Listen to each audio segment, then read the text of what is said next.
When my son looked me in the eye and said, "Mom, we're renting your house to pay off our debts," I didn't cry. I didn't shout. I just nodded. Like a woman too tired to fight, too old to be surprised. But inside, something broke. Quietly. Like a plate slipping from your hands and shattering before you even hear it hit the floor. I smiled at him the way mothers do when they're trying to protect their children. Except this time, I was protecting myself. And when he walked out the door, I whispered under my breath, "Lord, give me patience, and a pen sharp enough to sign my own justice." My name is Grace Holloway, 63 years old, retired high school principal from Atlanta, Georgia. I'm the kind of woman who still irons her blouses, who keeps her checkbook balanced, and who remembers the sound of her late husband's laughter better than her own. For 35 years, my husband James and I built a life that didn't have much flash, but it had foundation. He was a builder by trade and a dreamer by heart. Every beam in this house, every tile, every nail, he touched it himself. I used to joke that our home had his fingerprints in the walls and his prayers in the floorboards. We bought it in 1989, back when interest rates were high and patience was higher. We struggled through layoffs, medical bills, the kind of hard seasons that teach you the value of faith and a good night's sleep. But by God, we paid that mortgage off early. The day we did, James walked into the kitchen holding the final statement, grinning like a child. He kissed me on the forehead and said, "Baby, this is our legacy. No bank, no bill collector, no one can take this from us now." He was wrong about one thing. Sometimes the people who take from you don't wear suits or badges. Sometimes they share your last name. After James passed 5 years ago, the house got quieter. Too quiet. At first, Marcus, my only child, came around often. He'd fix little things, mow the lawn, bring groceries. His wife Tanya came too, with that polite smile that never quite reached her eyes. But then, as months passed, the visits turned into calls. And the calls turned into text messages, and the text messages stopped altogether unless they needed something. Still, I made excuses. That's what mothers do. He's busy, Lord. Young folks have their own lives now. But when he called that morning, voice strained, polite in a way that felt rehearsed, I knew before he even said it that something was wrong. "Mom," he started, "Tanya and I, we've hit a rough patch financially. Credit cards, business loans. It's all piling up. But I have a plan." My stomach tightened. Whenever Marcus said he had a plan, it usually meant my wallet was part of it. He cleared his throat. "We're going to rent out your house for a year, maybe 2, until we get back on our feet. You can stay with Tanya's cousin out in Decatur. She's got that spare room." I remember setting my cup of coffee down very slowly because my hands had started trembling. He spoke so casually, like it was a business transaction, not the home his father built with his bare hands. I looked at him. My baby, now a man with worry lines around his eyes, and I searched for the little boy who used to fall asleep on James's shoulder, but all I saw was someone who'd forgotten where he came from. I wanted to scream, to tell him that this house wasn't just wood and stone, it was us. The birthdays in that kitchen, the prayers whispered over dinner, the nights James and I danced barefoot in the living room after paying the light bill on time. But instead, I said, "If that's what you think is best, baby." Because sometimes, silence is the only way to let a fool hear himself. He smiled, relieved, and patted my hand. "Don't worry, Mom. You'll barely have to lift a finger. I'll handle everything." Then he kissed my cheek and left, whistling on his way down the front steps. The moment the door closed, the quiet hit me like thunder. I sat at my kitchen table, the same one James built for me our first Christmas together, and I let the reality sink in.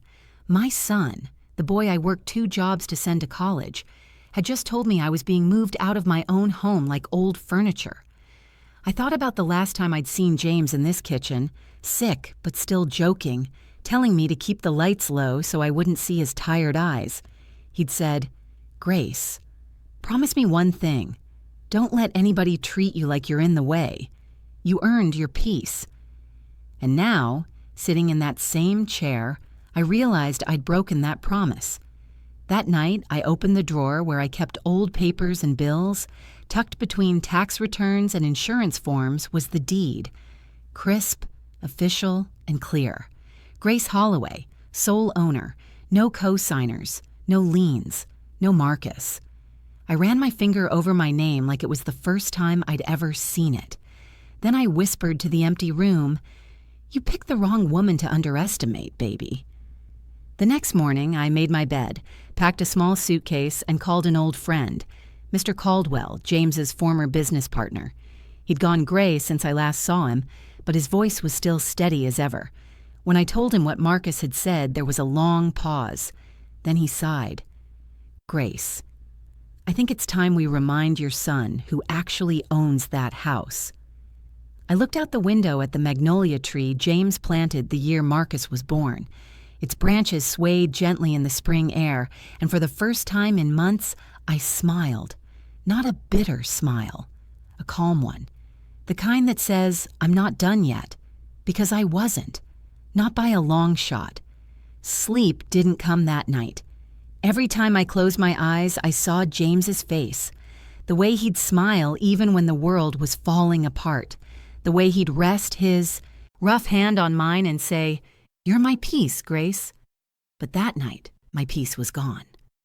I sat up at 2 a.m., staring at the faint outline of the magnolia tree through my bedroom window. Its branches swayed against the moonlight, the same tree James had planted the year Marcus was born. He dug the soil himself, sweating through his work shirt, saying, "One day this'll be taller than our boy." And now it was, much taller, and somehow much kinder. I got up, put on my robe, and padded down the hall. That familiar creak in the third floorboard greeting me like an old friend. I touched the walls as I walked, remembering every story they held. The pencil marks where Marcus's height had been measured, the stain near the stove from the night James burned the gumbo, but made me laugh till I cried, the small chip in the banister where I'd dropped my wedding ring once and swore I'd never find it again. This house wasn't just home. It was memory stitched into wood and light, and the idea that my son wanted to hand it to strangers for rent money felt like someone had reached inside my chest and torn out the roots of my life.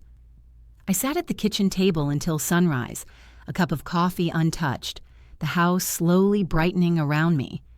When the morning light hit James's photo on the mantel, something in me steadied. "You earned your peace," he'd said. I wasn't about to let anyone take that from me, not even Marcus. Around 9, I called Mr. Caldwell.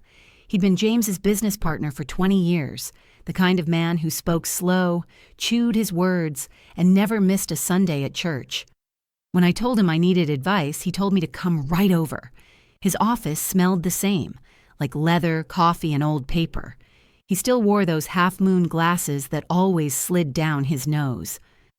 "Grace Holloway," he said, shaking his head with a small smile. "Still as graceful as your name, I see, but your voice sounds tired." "I'm not tired," I told him. "I'm just done pretending." He leaned forward, fingers laced. "What happened?" I told him everything. Marcus's tone, Tanya's smug smile, the plan to rent out my house for a while.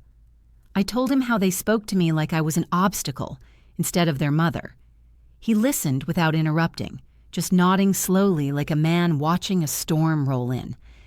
When I finished, he said one simple thing. "Grace, you do know that house is still yours, don't you?" I slid the deed across his desk. "I found it last night. James left it to me outright." He examined it, adjusting his glasses. "No liens. No joint ownership. You hold sole title." He looked up. "That means they can't rent, sell, or even touch it without your consent." The words hit me like a second sunrise. "So legally I can do whatever I please?" He smiled, slow and knowing. "Legally, Grace, that house is your kingdom.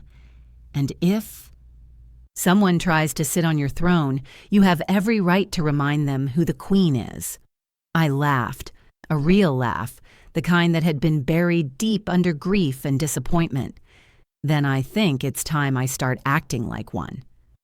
We spent an hour talking logistics. He explained how to draft a proper lease, how to protect myself, how to transfer rental payments directly into my name.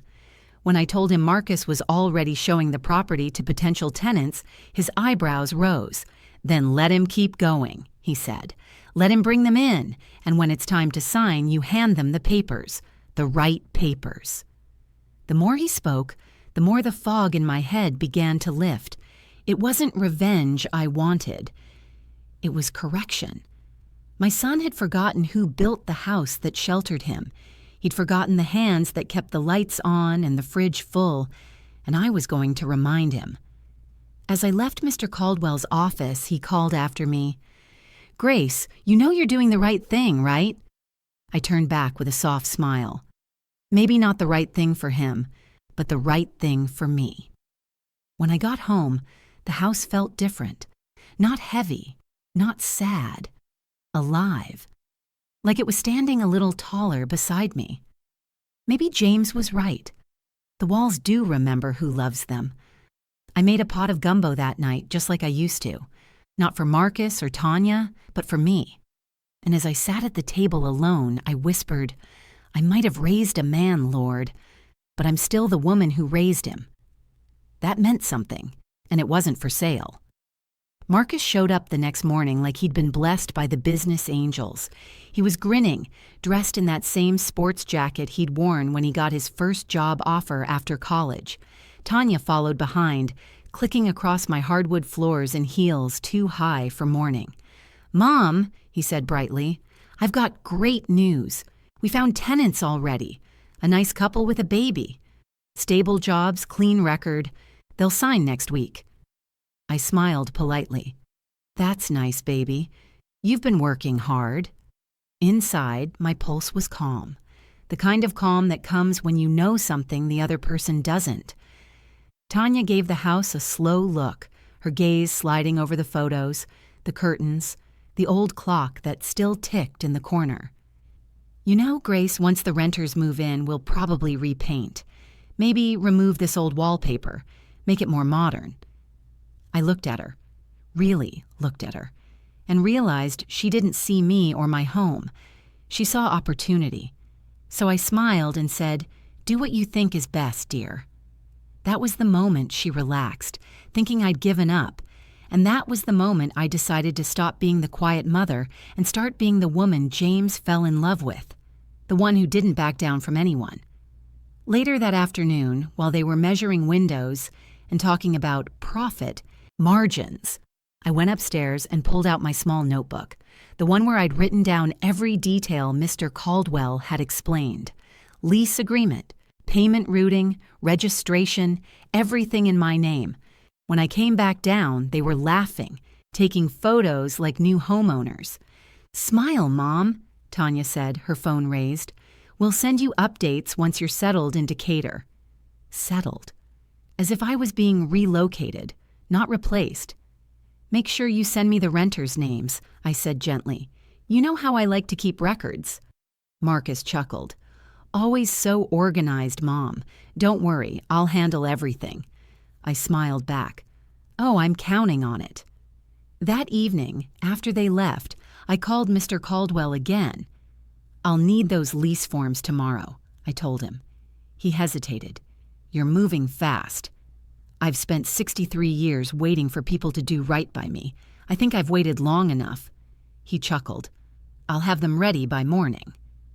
When I hung up, I walked through my house one more time, each room whispering memories back to me. James's laughter in the den, Marcus's first steps near the piano, the sound of gospel music on Sunday mornings while the sun streamed through the kitchen blinds. I wasn't giving that up. I wasn't letting it become someone else's side hustle. I stood by the window, watching the last light fade over the magnolia tree and whispered, "Let them bring their tenants. Let them smile for the cameras. Because when the ink dries, it'll be my signature they're standing under." By the time the sun rose the next morning, I already had my coffee brewed and my plan laid out. There was no shaking in my hands, no hesitation in my chest, just a steady rhythm, like the soft hum of a gospel tune I used to sing under my breath on long work days. I drove to Mr. Caldwell's office with the windows rolled down, the spring air lifting the edges of my scarf. It felt strange, freeing, to be the one setting the pace for once, not reacting, not being moved, but moving. When I stepped into that small law office again, he smiled the way older men do when they see something familiar. Not a woman in distress this time, but one with fire behind her calm. "Morning, Grace," he said, sliding a stack of papers toward me. "Everything's ready. Lease agreement, property authorization, payment routing, all in your name. You'll need to sign here and here." I picked up the pen, my fingers steady as stone. "Feels good to be the one signing, doesn't it?" he said softly. "Feels right," I replied. When I finished, he gathered the pages carefully, tapping the edges into a perfect stack. "Now remember, once the tenants sign with you, they're under your management. Any payments, repairs, or issues, they go through you, not Marcus." I nodded, a slow smile forming. That's exactly the way I want it. Driving back home, I passed by a local daycare and saw a young mother carrying her baby to the car, her partner beside her holding a bag of diapers. They were laughing, tired, but happy. I thought about the kind of tenants Marcus said he'd found, a young couple with a baby. And I thought about the home I'd built with love, and how maybe, just maybe, it deserved to hold laughter again. Just not the kind that came at my expense. By noon, my phone rang. Marcus's number flashed across the screen. "Mom, great news. The tenants are ready to sign. Can you be home tomorrow morning? I want to show them the place officially before we finalize." "Of course, baby," I said sweetly.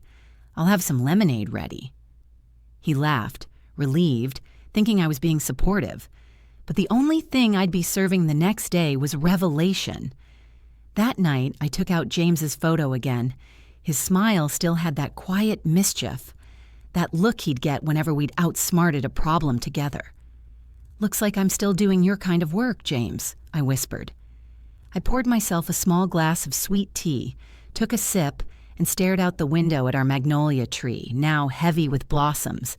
The petals shimmered under the porch light, like small white flags of peace, but the peace wasn't theirs to claim. It was mine. I slept well that night for the first time in weeks. The next morning, the house smelled like lemon polish and fresh air. I opened every window, wiped down every surface, and made sure the place looked warm, lived in, and loved. Not like an investment, but like a home. When Marcus and Tanya pulled into the driveway with the tenants following in their sedan, I could see how pleased they were. Tanya wore her professional smile again, the one she saved for Instagram photos and manipulation. "Mom," Marcus called cheerfully as he walked in. "These are the Carters. This is Daniel, and this is his wife, Alyssa. They'll be renting for at least a year." "Lovely to meet you both," I said warmly, shaking their hands. "Please come in." Alyssa smiled shyly, bouncing the baby on her hip. The house seemed to soften around them. It felt right. Marcus walked them through the kitchen, the living room, pointing out things he didn't even build. He said, "We installed this, and we chose that paint color." And I just smiled, watching the show. When he turned to me, clipboard in hand, he said, "Mom, why don't you go relax? Tanya and I will handle the signing once they get the paperwork."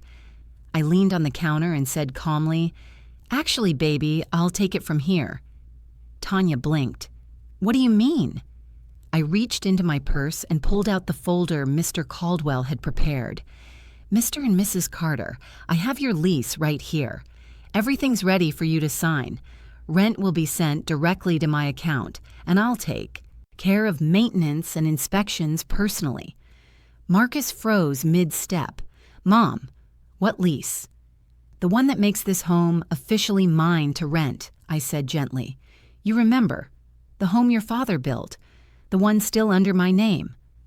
Alyssa looked uncertain, glancing between us. "I'm sorry, is there a problem?" "Not at all," I assured her. I just think there was a little misunderstanding. The correct documents are right here. I laid the papers on the table, slid the pen across, and smiled as they began to sign. Marcus stood silent, color draining from his face, Tanya's lips parting like she'd just swallowed something sour. When the last signature was complete, I said softly, "Congratulations, Mr. and Mrs. Carter. Welcome home." Marcus's voice finally broke through the air like glass. "Mom, you went behind my back." I turned to him, steady, calm, unflinching. "No, Marcus, you went behind mine." Tanya was the first to find her words. "Grace, this isn't right. You tricked us." I laughed under my breath. "No, dear. You tricked yourself by thinking you could use my house without my permission. I just reminded you whose signature actually counts." Marcus looked at me, jaw tight, pride breaking down behind his eyes. "Mom, we were desperate. We didn't mean any harm." I tilted my head. "Then why didn't you ask me first?" He didn't have an answer. The Carters, sensing the tension, quietly excused themselves, promising to return later once everything's sorted. When the door closed, the silence in my kitchen was heavy, like the air before a thunderstorm. I pulled out 2 glasses and poured lemonade, sliding one toward Marcus. He didn't touch it. "You always forget," I said softly. "I'm not just your mother. I was a principal for 35 years. I can spot dishonesty from across a cafeteria." He looked down. "Tanya said—" I raised my hand, cutting him off. "No, baby, don't you dare blame that woman for choices you made. You're a grown man, and you decided your mother's home was a way out of your own mistakes." Tanya folded her arms. "We were trying to save our credit." I met her gaze, calm as still water. "And you thought destroying mine was worth it?" Marcus sank into a chair, his confidence deflating. For the first time in years, I saw the boy he used to be. The one who came running to me after scraping his knee, ashamed but honest. He rubbed his face and whispered, "I just thought—" "We could rent it for a bit, pay off the debt, then buy it back for you later." "Buy it back?" I repeated softly. "Son, you can't buy back something that was never yours to begin with." Tanya glared at me. "You're making a mistake. We could have used that money to build something for our future." "My future," I said, "was already built. And you tried to rent it out." There was a long silence. Even the clock on the wall seemed to pause between ticks. Then I spoke again, quiet but firm, like a teacher delivering the final lesson of the semester. "Marcus, let me tell you something your father told me before he passed. He said, 'Grace, don't ever let guilt wear your name.' I'm not going to feel guilty for protecting what we built. You may not see it now, but one day you'll understand that love isn't about giving people everything they ask for. It's about giving them what they need." He looked up, confused. "And what do I need?" "Boundaries," I said, "and a reminder that your mama's still got a spine." I stood, picking up the folder from the table, neatly tucking the signed lease back inside. "This house will stay rented under my management. The Carters are good people. They said they'll take care of it. I'll use the rent to support myself, not to pay off anyone's gambling debt or bad investment." Marcus winced. He hadn't told me about the gambling part. But I already knew. Mothers always do. "You can come by for dinner," I said, softening just a little. "But don't come by for control." He stared at me, speechless. Tanya grabbed her purse, muttering, "This is ridiculous," before storming out. Marcus stayed for a moment longer, eyes glistening. "I didn't mean to hurt you, Mom." "I know," I said quietly.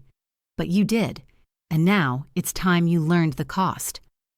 After he left, I sat back down in the kitchen, the same spot where James used to read the morning paper. Outside, the magnolia tree swayed gently in the breeze.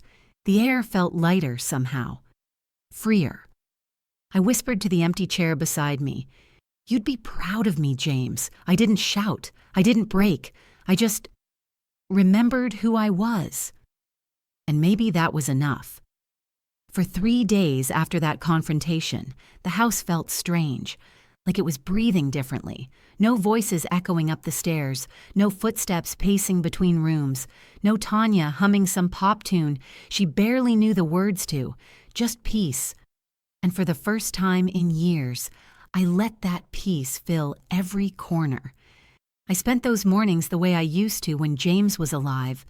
Slow coffee, soft gospel on the radio, sunlight spilling through the curtains. I polished the old table where we'd once shared every meal, and I realized something. Sometimes quiet isn't loneliness. Sometimes it's healing.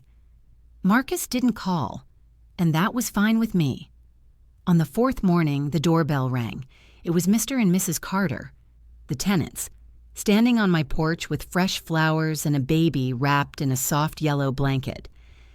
"Mrs. Holloway," Alyssa said shyly, "we just wanted to thank you again for trusting us. We'll take good care of this home." I smiled and invited them in. The baby reached out for my necklace, cooing softly, and for a fleeting moment, my heart warmed, in a way it hadn't in years. "You remind me of someone," I told the baby quietly. "Someone who used to laugh in this kitchen just like that." They walked through the house, gentle and respectful. No arrogance, no entitlement, just gratitude. And as they handed me their first rent payment, I realized how different this moment felt from all the others. This wasn't business. It was grace. The kind that's earned, not borrowed. After they left, I stood in the living room, holding the envelope in my hands. The sunlight through the magnolia tree outside cast shadows on the floor, flickering like memory. I thought of Marcus, my boy who used to bring me wildflowers after school, who'd cry when his daddy raised his voice too harshly, who once told me at age 7, "When I grow up, I'll buy you a bigger house, Mama." And now, here we were. Him trying to rent out the very one I worked to keep. I could have been bitter. I could have called it betrayal. But standing there, I realized something deeper. He wasn't cruel. He was lost. Sometimes grown children forget the difference between helping their parents and handling them. And sometimes the only way to remind them is to let them trip over the boundary line. That evening, I sat on the porch with a glass of sweet tea and watched the Carters move their boxes inside. The baby's laughter drifted through the open windows. I smiled. The house wasn't empty anymore. It was alive again. And that night, when I turned off the lights, I whispered to the walls, "You've seen love before. You'll see it again."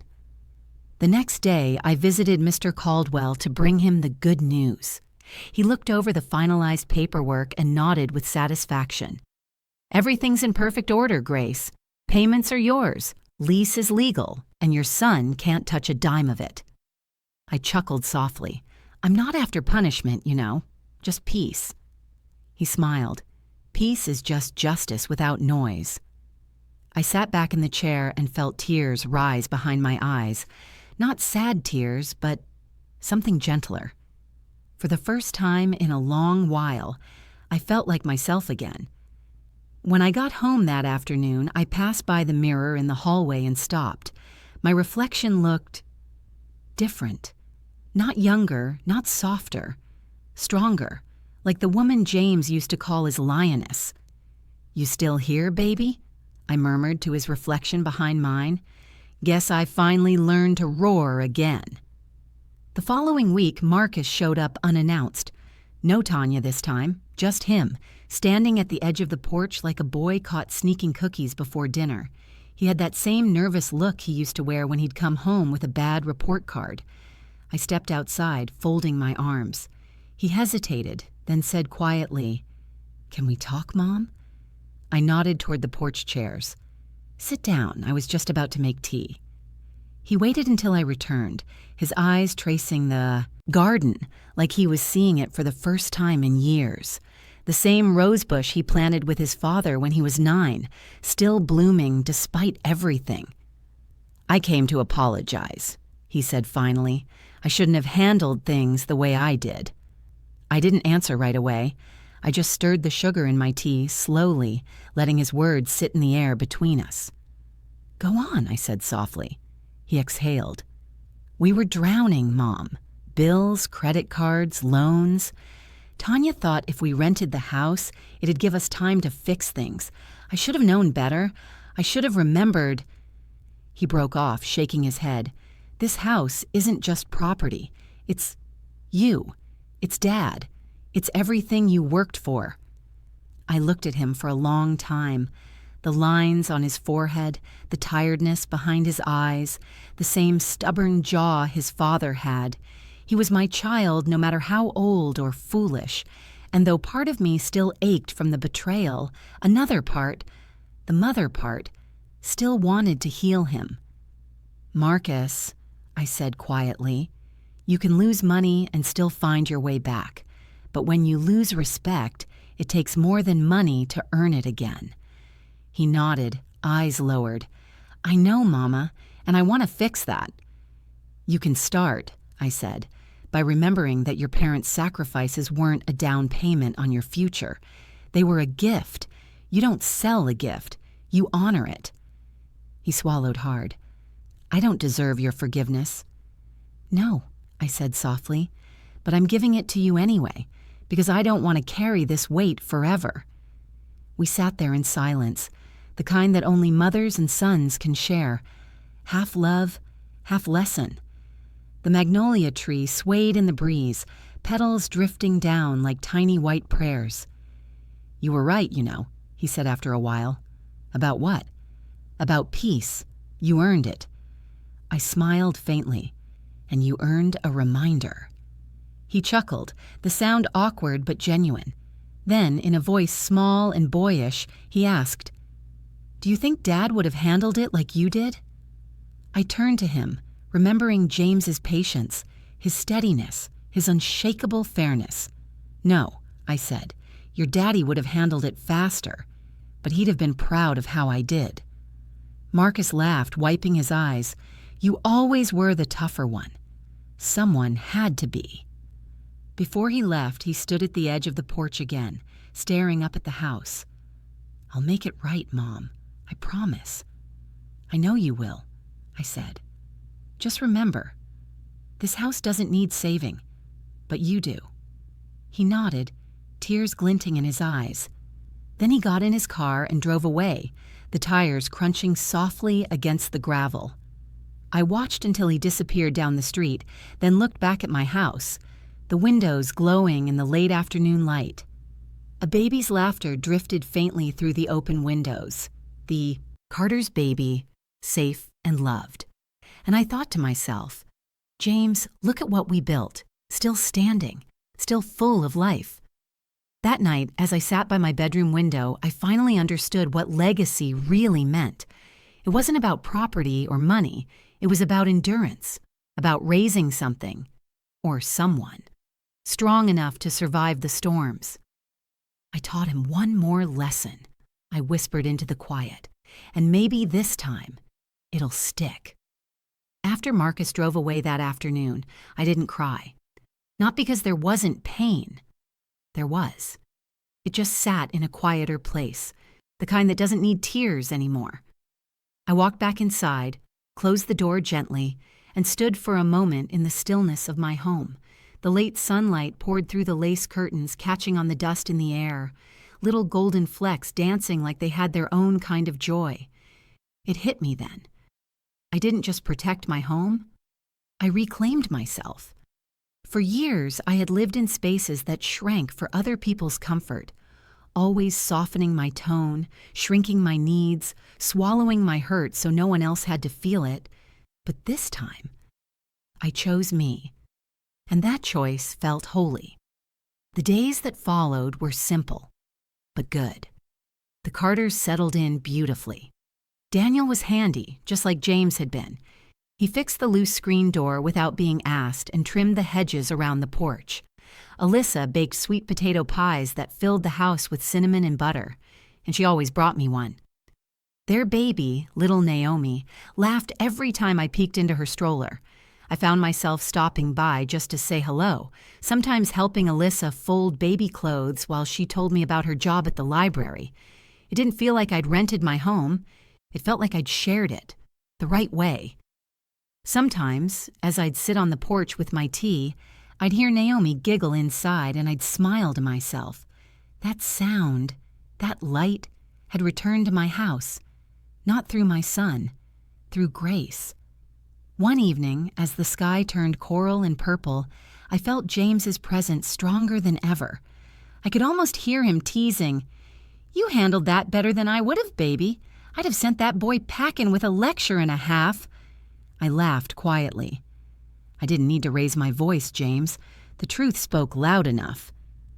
That night I slept deeply. No guilt, no anger, no restless tossing. Just stillness. It was like my soul had exhaled after years of holding its breath. The next morning I made a small change. I packed a suitcase, not the one filled with running away things, but one filled with going somewhere things. A few clothes, my Bible, my journal, and James's old fountain pen. Then I drove out to Tybee Island, a place he and I used to visit every summer. The ocean looked the same as it did 30 years ago, steady, endless, and merciful. I rented a small apartment overlooking the beach. Nothing fancy, just a place that smelled of salt and new beginnings. I didn't move because I was chased out. I moved because I was choosing peace on purpose. That evening I called Mr. Caldwell to let him know I'd be managing the property remotely. He chuckled. "Grace, you're finally living like a retired woman should." "I guess I just needed to retire from people's expectations first," I said. That night, I stood on the balcony, the sound of the waves rolling in steady rhythm below me. I thought of my life, all the versions of myself I'd been, teacher, wife, mother, widow, caretaker, and now, something new. A woman who'd finally learned that peace isn't handed to you. You claim it and you protect it like sacred ground. "This peace," I whispered to the wind, "is mine now." And for the first time in a long time, I believed it. It was almost 2 months before I heard from Marcus again. I'd stopped expecting it. The days had their own rhythm now. Morning walks by the water, journaling by the window, teaching literacy classes twice a week at the community center. I felt alive, lighter, unburdened. Then one afternoon, I opened my mailbox and found a plain white envelope, my name written in his handwriting, Mom. That's all it said on the front. My hands trembled a little as I sat on the porch and opened it. Inside was a folded letter, the kind written slowly with care. His words spilled across the page, shaky in places, smudged like he'd started over more than once. "Mom, I've spent the last few weeks thinking about everything that happened. You were right. I lost myself somewhere trying to fix things that couldn't be fixed with money. I let Tanya push me into decisions I should have known were wrong. I let pride keep me from listening to the woman who's never been wrong about anything that matters. I've moved out of the apartment. We're separating. Maybe for good. I don't know, but I do know this. I never should have put you in that position. I drove by the house the other day. I saw the curtains open, the baby toys in the yard, the flowers blooming. It looked alive again, like it used to. You did the right thing, Mom. I see that now. I'm working again. Smaller job, smaller paycheck, but honest work. I'm learning how to start over. I hope one day you'll let me come visit. Love, Marcus." I stared at those words for a long time, letting them sink into the quiet. There was remorse there, real, not rehearsed, and maybe that was enough for now. I folded the letter carefully, pressed it against my chest, and whispered, "You're learning, baby. That's all I ever wanted." I didn't rush to call him. Forgiveness doesn't need to be loud. It can just sit quietly, growing roots beneath the silence. That evening, I called Alyssa to check on the baby. She told me Naomi had started saying, "Mama." We both laughed, that soft, knowing kind of laugh that women share when they understand life's circles. "Your home has such warmth, Mrs. Holloway," she said. "Feels like it's been loved for a long time." I smiled, watching the waves roll against the shore. It has, every inch of it. Later that night, I sat by the window with my journal open. The moonlight spilled across the pages as I wrote, "There's power in quiet victories. I didn't scream, I didn't fight. I just reminded the world who I am, and it listened." I paused, then added, "Legacy isn't what we leave behind. It's what we protect while we're still here." I closed the book and sat in the stillness, the same way I did that first night Marcus told me he was renting my house. Except this time, the silence didn't hurt. It healed. The waves whispered softly against the sand outside, steady, eternal, and free. Just like me. It was a Sunday afternoon when he finally came. The air outside was heavy with summer, cicadas humming in the trees, the sun bending through the magnolia leaves. I was sitting on the porch, shelling peas like my mama used to, when I saw his car roll up the driveway. My first thought wasn't anger or even sadness. It was time. Time had done something to him. Softened the pride in his shoulders, slowed his walk. He wasn't the same man who once stood in this yard trying to claim what wasn't his. He was my boy again, carrying the weight of his own mistakes, but this time wearing humility like a new skin. "Hey, Mom," he said quietly. I nodded toward the empty chair beside me. "You drove all this way. Sit down before you melt." He laughed, a nervous, tired sound. "Still bossing me around." "Some habits don't break," I said. We sat there for a while without saying much. The house behind us glowed in the afternoon light, curtains fluttering in the open windows, the sound of a baby laughing faintly inside.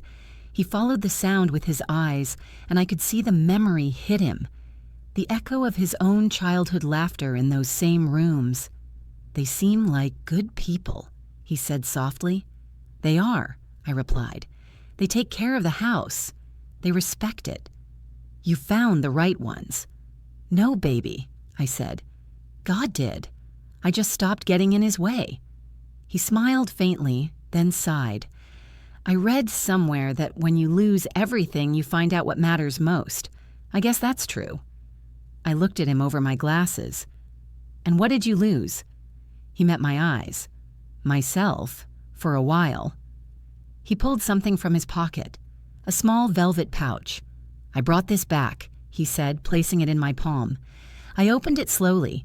Inside was the gold chain I'd given him on his 21st birthday, the one he pawned during his rough patch. "You bought it back?" He nodded. "It took me 3 paychecks. Figured it should come home." I turned it over in my hand, the metal warm from the sun.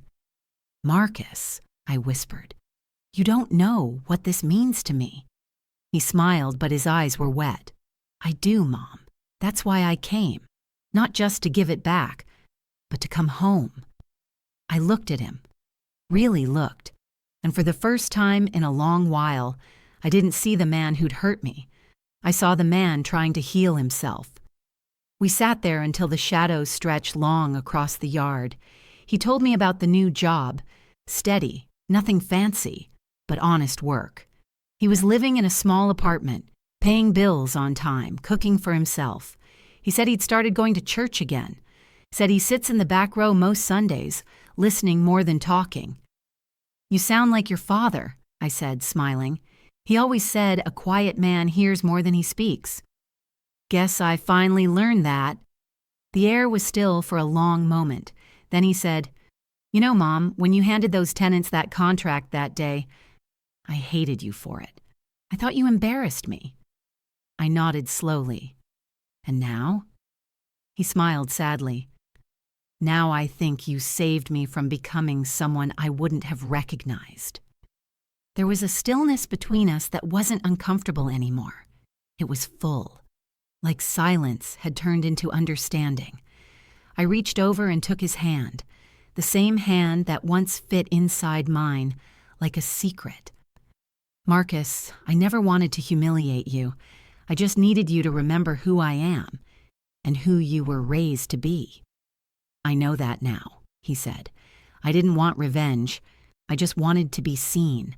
Not as a problem, not as an old woman in the way, but as your mother. The same one who worked 2 jobs so you could go to college, the same one who prayed over you every night. He nodded, his thumb brushing the back of my hand.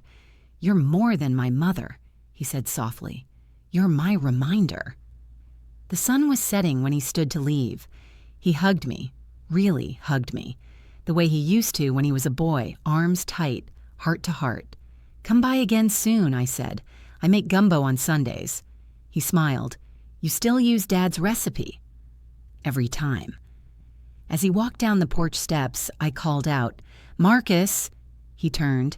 "You tell that pride of yours," I said with a smile, "it's not welcome here unless it's humble." He laughed, shaking his head. "Yes, ma'am." After he drove off, I sat there for a while, listening to the night settle in, crickets starting up their chorus, the hum of peace filling the air. The house behind me glowed warm through the windows. The laughter inside wasn't mine, but it was home. I picked up the chain he'd returned and slipped it around my neck. It rested right over my heart, exactly where it belonged. And as the moon rose over the magnolia tree, I whispered to James, "He came back, baby. Different, but better." And I think maybe that was the point of it all. Then I leaned back in my chair, closed my eyes, and let the night carry me, content, steady, and whole. A week later, I found myself back at Tybee Island, walking along the edge of the water. The tide rolled in and out like a patient heartbeat, slow and certain. I let the waves brush over my feet, the salt cool against my skin, the wind soft in my gray curls. I'd been carrying James's old fountain pen in my pocket, the one I used to sign that lease, the same pen he'd used to sign our mortgage papers all those years ago. Funny how the same tool can mark both the beginning of a life and the reclaiming of it. Standing there, I thought about everything that had happened, about Marcus's mistakes, Tanya's greed, the silence that used to fill my kitchen. But more than that, I thought about what stayed. The house was still standing, the love was still real, and I was still me. Not a victim, not a bystander, but the author of my own story. I looked up at the horizon where the sea met the sky and whispered, "We made it, James. The house is safe. He's learning." And I finally found peace, the kind you can't buy, rent, or steal. When I got back to the little apartment, I made myself a cup of tea and sat by the window, the golden light painting everything in warmth. I opened my journal again and began to write, the words flowing easier now. It takes a lifetime to build something worth keeping, a home, a marriage, a legacy. But it only takes one quiet act of courage to protect it. I paused, smiled, and added, "If anyone ever asks, tell them this. I didn't fight my son. I reminded him who raised him." That evening, the phone rang. It was Marcus. "Hey, Mom," he said softly. "Just wanted to check in. How's the ocean?" "Steady," I replied. "Just like it should be." He chuckled. "I'm glad. I'm coming down next month to visit, if that's okay." "Of course," I said. "Bring your heart. Leave your pride." "I will." When we hung up, I sat there smiling, the kind of smile that comes when forgiveness finally feels safe. Outside, the first stars began to appear, soft, scattered, unbothered by time. And I realized something. The story wasn't about losing a house. It was about keeping my dignity. It was about remembering that no matter how old you get, you are never too old to draw a line and stand behind it. I closed my journal, blew out the candle, and let the sound of the sea carry through the window. For once there was no weight on my chest, only gratitude.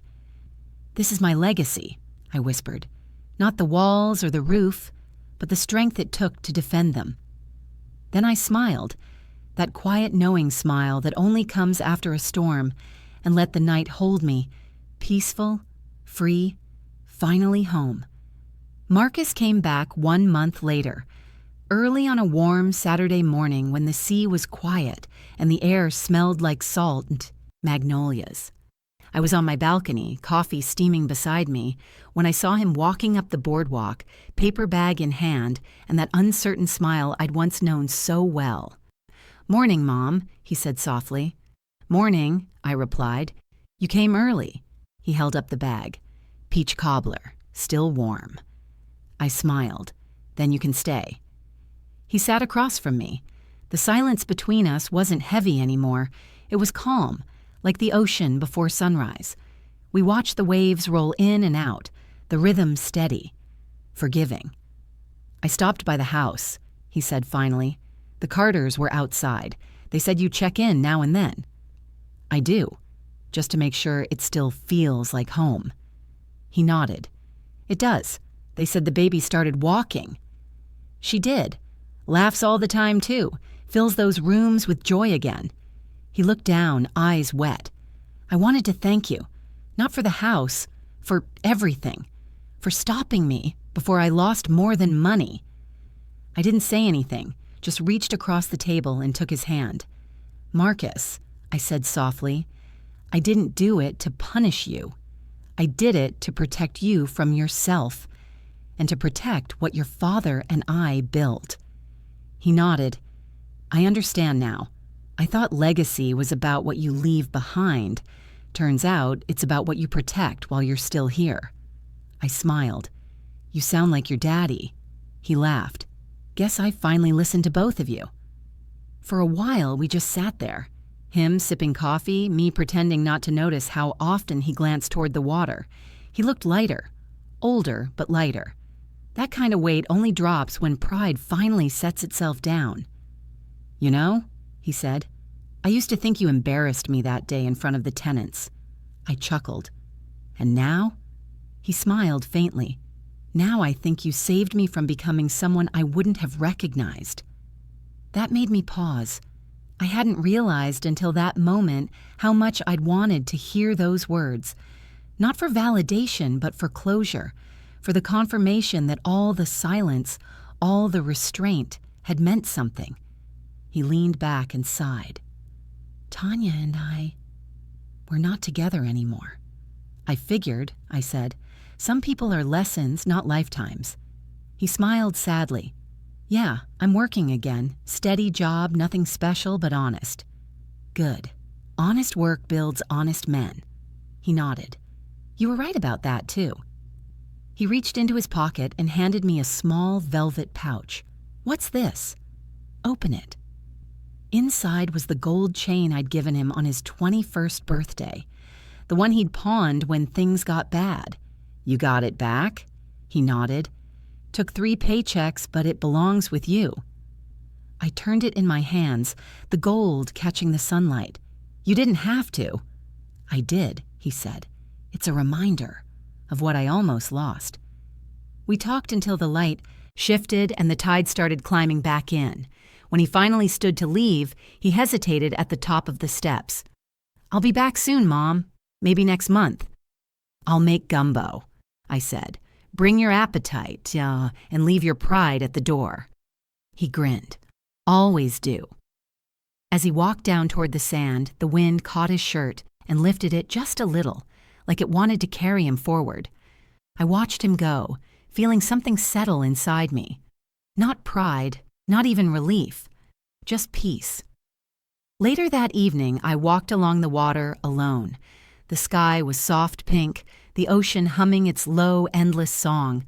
I thought of James, of the house, of Marcus, of everything that had nearly broken me but hadn't. People think peace comes when the storm passes, but sometimes peace comes when you learn to sit still in the middle of it, trusting that you'll make it through. I picked up a small seashell, smooth and white, and slipped it into my pocket beside James's pen. Then I whispered to the wind, "He found his way, baby. Maybe not the road we wanted, but the right one." The waves rolled in and out, steady and calm, like they'd been doing long before us and would keep doing long after. And I knew, right then, that the story wasn't about loss or revenge. It was about remembrance, of love, of strength, of who I am when no one's watching. I turned toward home, the chain still warm against my skin, and smiled, because I'd learned something my younger self never understood. Sometimes, protecting your peace is the loudest love there is.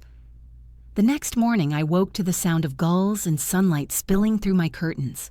The sea was already awake, whispering steady against the shore. For a moment, I just lay there, listening. It struck me that there had been a time not so long ago when mornings felt heavy, when even the smallest sound reminded me of what I'd lost. Now the only thing I felt was grateful. I made my coffee and took it outside to the balcony. The air was soft, carrying the faint scent of jasmine from the garden below. Across the street, the water shimmered like glass. I sat down, the mug warm in my hands, and let my thoughts wander. Not to what had happened, but to what had changed. It wasn't about revenge. It was never really about the house. It was about remembering that I mattered, that my voice, my work, and my worth didn't disappear just because I got older. For years, I'd watched women my age disappear into the background, treated like guests in their own families, like the story had already moved on without them. But I decided I'd rather write my own ending than be edited out of someone else's. That house had been the stage for my life. Laughter, heartbreak, birthdays, funerals, and when they tried to take it, I realized something deeper. People can borrow your time, your money, even your love, but they can't take your foundation unless you hand it to them. Later that afternoon, I took a walk along the beach.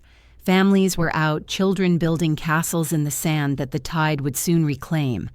I smiled watching them, realizing that maybe life works the same way.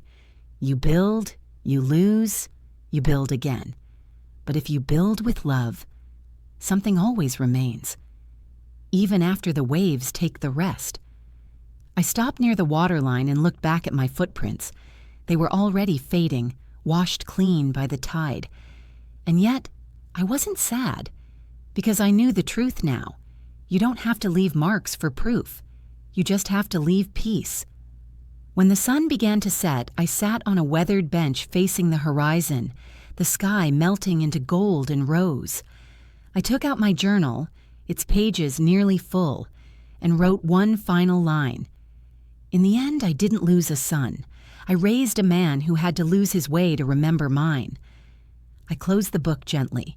The ocean roared, the wind brushed against my skin, and somewhere deep inside, I felt James beside me, quiet, proud, smiling that same soft smile he always had when I found my strength. I whispered into the fading light, "We did good, baby. We did real good." Then I leaned back, eyes half closed, watching the last edge of sunlight dip below the water.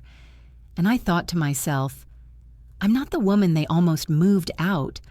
I'm the woman who stood her ground. And this peace, this silence, this freedom isn't what's left after the story ends. It is the story.